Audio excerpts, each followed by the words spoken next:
नमस्कार, मैं हूं चंदन गुप्ता। हमारे YouTube चैनल में आपका फिर से स्वागत है। आज मैं आपके सामने क्लास 10 का इलेक्ट्रिसिटी चैप्टर से जुड़ा ओम्स लेकर आया हूं। चलिए हम वीडियो को स्टार्ट करते हैं।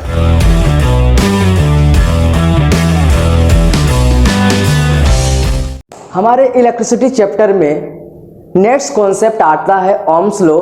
आज मैं उसी का चर्चा करने वाला हूं। जैसा कि मैंने पोटेंशियल डिफरेंस की चर्चा इससे पिछली वाली वीडियो में की थी, आइए फिर से वही हम एक उदाहरण के माध्यम से इसको समझते हैं। सबसे पहले मैंने क्या किया, मैंने एक पोटेंशियल डिफरेंस जब मैंने समझाया तो वैसे ही एग्जाम्पल मैं यहाँ से फिर से ले रहा हूँ कि मैंने यहाँ मान लिया जाए दो बाल्टी को आपस में एक पाइप से कनेक्ट कर दिया, ठीक है। बी में भी क्या किया, मैंने पाइप से कनेक्ट कर दिया दो बाल्टी को, ठीक है। उसके बाद यहाँ पर जो वाटर लेवल है इस बाल्टी का और इस बाल्टी का, दोनों का वाटर लेवल क्या है तो सेम है। और इसमें क्या है कि एक का वाटर लेवल ऊपर तक है और एक का वाटर लेवल आधा है, आधा से भी कम है। बात समझ में आई। अब देखिए, जैसे पोटेंशियल डिफरेंस में क्या होता था कि भाई जितना डिफरेंस क्रिएट करता था उतना स्पीड से भागता था, तब कि आपका पानी फ्लो ज्यादा करता था। बात समझ में आई। यहाँ भी कुछ इसी टाइप से ओम्स लॉ भी है कि मतलब कि ये बोलना चाह रहा कि देखो कि जितना इसमें क्या है, इसमें वाटर लेवल सेम है, तो क्या इसमें पानी का बहाव होगा? बिल्कुल नहीं होगा, क्योंकि दोनों बीकर के पास कोई मतलब कि डिफरेंस नहीं नजर आ रहा। और इस बीकर में क्या है तो इतना सारा डिफरेंस नजर आ रहा है। जरा देख लो तो इतना सारा डिफरेंस नजर आ रहा है। तब बताओ, इस बीकर से इस बीकर में यहाँ पर ए वाले फिगर में पानी फ्लो नहीं करेगा, लेकिन बी वाले बीकर में क्या होगा कि इस बीकर से इस बीकर में पानी स्पीड से फ्लो करना स्टार्ट कर देगा, यानी कि इस बीकर से इस बीकर में पानी फ्लो करेगा। बात समझ में आई। ओम्स लॉ कुछ उसी प्रकार से है कि भाई जितना पोटेंशियल डिफरेंस होगा उतना मेरा क्या होगा, करंट होगा। करंट बोले तो चार्ज, मतलब मीन्स क्या, चार्ज। कि भाई सीधी सी बात है, जिसमें ज्यादा डिफरेंस होगा उसमें वाटर का स्पीड ज्यादा होगा। तो बिल्कुल उसी तरह से ओम्स लॉ है। अगर पोटेंशियल डिफरेंस ज्यादा रहेगा तो हमारा जो करंट का वैल्यू होगा वो भी क्या होगा तो ज्यादा होगा। करंट का वैल्यू क्या होगा, ज्यादा होगा। अगर पोटेंशियल डिफरेंस कम होगा तो हमारा करंट का वैल्यू क्या होगा, कम होगा। यानी कि सीधी सी बात है कि भाई जो भी मेरा ओम्स लॉ है सीधा पोटेंशियल डिफरेंस के साथ साथ किस पर निर्भर कर रहा, तो करंट पर निर्भर कर रहा। इसलिए पोटेंशियल डिफरेंस यानी कि पोटेंशियल डायरेक्टली प्रोपोर्शनल है किसका, करंट का।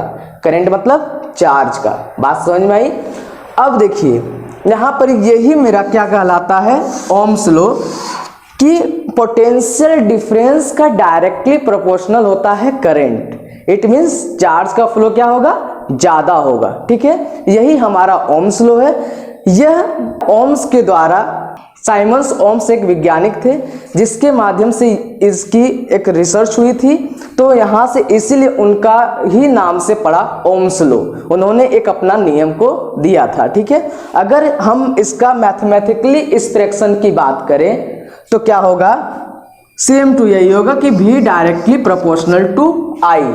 अब यहाँ पर एक कांस्टेंट आएगा जो कि डायरेक्टली प्रोपोर्शनल का जब साइन हटेगा तो एक कांस्टेंट आएगा, और कांस्टेंट टर्म में हम कंडक्टर की प्रॉपर्टी या किसी भी वायर का हम प्रॉपर्टी यानी कि मेटलिक वायर के रूप में ले सकते हैं। जो कि यहाँ पर क्या होगा, अगर डायरेक्टली प्रोपोर्शनल का साइन हटेगा तो एक टर्म मेरा आएगा जिसका नाम है रेजिस्टेंस, जिसको हम R से डिनोट करते हैं। बात समझ में आई।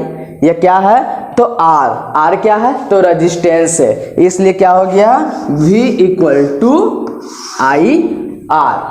अब हम ओम्स लॉ की परिभाषा को जान लेते हैं। हम ओम्स लॉ को कैसे डिफाइन करते हैं, आइए अब हम ओम्स लॉ को डिफाइन करते हैं। कैसे डिफाइन करेंगे कि भाई ओम्स लॉ कहता है कि potential difference across 2 points of A metallic conductor is directly proportional to current passing through circuit provided its temperature remains constant। मतलब कोई भी हमारा मेटलिक कंडक्टर या मेटलिक वायर होता है उसमें जितना भी पोटेंशियल डिफरेंस होता है वो डायरेक्टली प्रोपोर्शनल होता है किसका, तो करंट का। बात समझ में आई। इसमें एक टर्म भी है, इसमें क्या टर्म है, इसमें दिया गया है कि जो भी हमारा कंडक्टर है उसमें हमारा टेम्परेचर क्या होना चाहिए, तो कांस्टेंट होगा, ताकि हमारा जो वायर है वो हीट ना हो। यानी कि जो हमारा जो तार होगा, कोई भी मेटलिक कंडक्टर का कोई भी तार होगा वो क्या होना चाहिए, हीट नहीं होना चाहिए। ठीक है, बात समझ में आई। अब हम इसकी ग्राफ की बात करते हैं कि ग्राफ क्या, किस तरह से इसका ग्राफ रिप्रेजेंट होता है। बात समझ में आई। मैंने इसको पहले कह दिया था कि V directly proportional to I, V equal to I R, that is R is resistance. Resistance को हम डिफाइन करने वाले हैं, लेकिन इससे पहले हम ओम्स लॉ के ग्राफ को समझ लेते हैं। ओम्स लॉ का ग्राफ कहता है ये होता है V और ये होता है I। एक्स एक्सिस के तरफ I होता है और Y एक्सिस के तरफ V होता है। ठीक है, इसका जो ग्राफ होता है वो हमेशा स्ट्रेट लाइन होता है। तो ये शो क्या कर रहा है, जैसे जैसे पोटेंशियल डिफरेंस बढ़ रहा है वैसे वैसे करंट भी बढ़ रहा है। बात समझ में आई। ओम्स लॉ में ये जो भी ग्राफ बनता है एक्स एक्सिस पर क्या बनता है, तो I को लेते हैं और Y एक्सिस पर V को लेते हैं। बात समझ में आई। जो भी ग्राफ होगा वो क्या होगा, तो स्ट्रेट लाइन होगा। फिर से बात समझ में आ गई ना। अब चलिए हम ओम्स लॉ में क्या देखा कि V equal to I R होता है। बात समझ में आई। तो R क्या होता है, तो R दैट इज रेजिस्टेंस। तो व्हाट इज रेजिस्टेंस, चलिए अब हम रेजिस्टेंस को डिफाइन करते हैं। तो हमारा रेजिस्टेंस कैसे डिफाइन करते हैं, आइए हम जान लेते हैं। रेजिस्टेंस जिसको हम कैपिटल R से डिनोट करते हैं, तो क्या है रेजिस्टेंस, तो it is the property of conductor to resist the flow of charge. मतलब कि सीधी सीधी अगर आम भाषा में समझें कि रेजिस्टेंस ऐसा डिवाइस है कि भाई जो करंट के फ्लो में क्या करता है, तो रुकावट डालता है। सीधी सी बात है।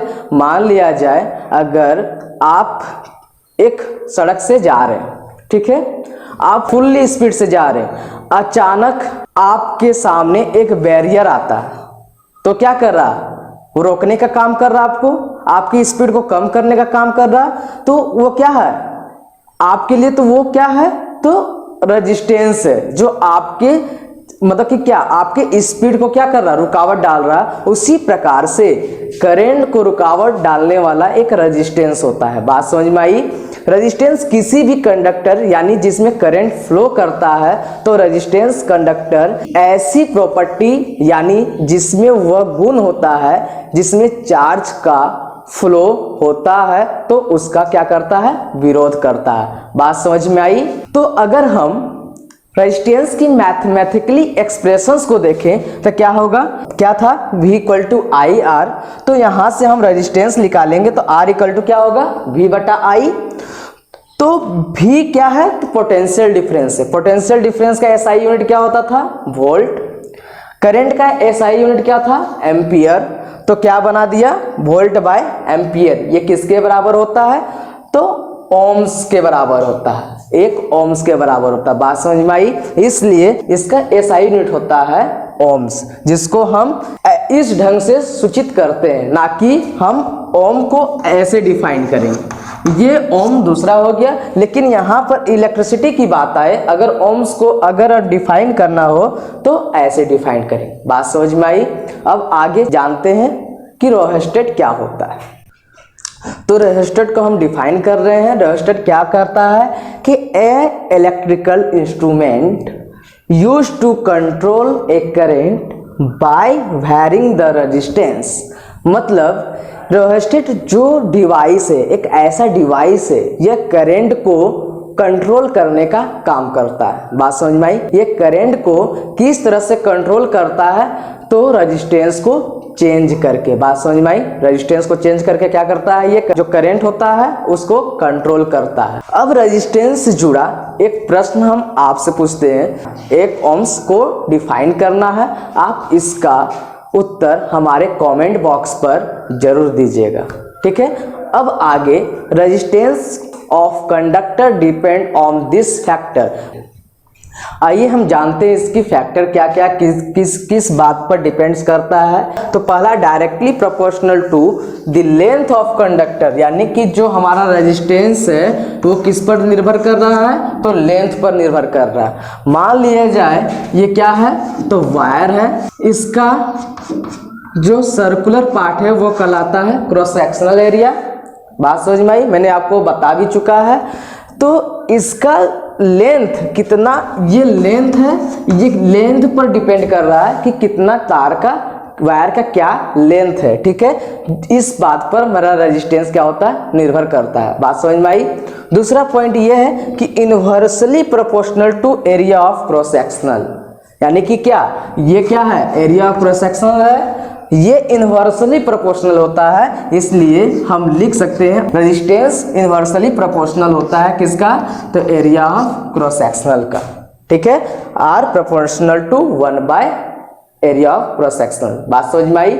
अब तीसरी बात क्या है, तो नेचर ऑफ मटेरियल, कि भाई जो मेरा वायर है वो किस चीज का बना हुआ है, सिल्वर है, एल्युमिनियम है, या बहुत सारे कॉपर है, बहुत सारे बात पर निर्भर करता है। बात समझ में आई।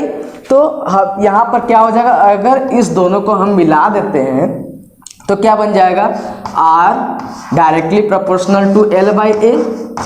बात समझ में आई। अब क्या होगा, अगर ये प्रोपोर्शनल का साइन हटेगा तो कौन सा टर्म आएगा, तो यहाँ पर एक टर्म आता है जिसका नाम है रो, इसको बोलते हैं रो इंटू एल बाई ए। अब रो के बारे में जानेंगे कि रो क्या है। बात समझ में आई। वो वायर के अंदर होता है, वो एक ऐसी प्रॉपर्टी होता है जो करंट को रोकने में काम करता है। बात समझ में आई। इसको हम रेजिस्टिविटी के नाम से भी जानते हैं। अब आइए हम रेजिस्टिविटी क्या है इसके बारे में जान लेते हैं। आइए हम जानते हैं कि भाई रेजिस्टिविटी क्या होता है। तो resistivity is a measure of the resistance of a given size of a specific material electrical conductance। बात समझ में आई। तो भाई ये क्या होता है, एक मेजर देता है। बात समझ में आई कि भाई जो आपका रेजिस्टिविटी है ये क्या करता है, रेजिस्टेंस को मापने का काम करता है। ठीक है, R इक्वल टू, मैंने पढ़ा डायरेक्टली प्रोपोर्शनल था, R इक्वल टू क्या होता है, तो R इक्वल टू होता है rho into L by A. R equal to क्या होता है, rho into L by A. अब यहां से मैंने क्या निकाल दिया, तो रो निकाल दिया। जब रो निकाल दिया तो क्या हो जाएगा, R into A by L. बात समझ में आई। तो भाई रेजिस्टेंस का मेरा SI यूनिट क्या होता है, तो ओम। एरिया का SI यूनिट क्या होता है, तो मीटर स्क्वायर। ठीक है, लेंथ का SI यूनिट क्या होता है, तो मीटर, यानी कि ओम मीटर स्क्वायर बाई मीटर। एक मीटर क्या होगा, कट जाएगा, तो क्या बचेगा, ओम मीटर। यानी कि हमारा जो रो इक्वल टू क्या आ गया, ओम मीटर, और ये कहलाता है SI यूनिट ऑफ रेजिस्टिविटी। ये रहा हमारा आज का वीडियो। अगर हमारा वीडियो पसंद आए तो सब्सक्राइब के साथ साथ लाइक, कमेंट एंड शेयर जरूर कीजिएगा। और इलेक्ट्रिसिटी से जुड़ा हुआ अगर आपको किसी भी तरह का नोट्स चाहिए तो उसके लिए हमारा इंस्टाग्राम ID का लिंक डिस्क्रिप्शन में दिया गया है, वहां पर जाकर आप डायरेक्ट मैसेज कर सकते हैं। तब तक के लिए धन्यवाद।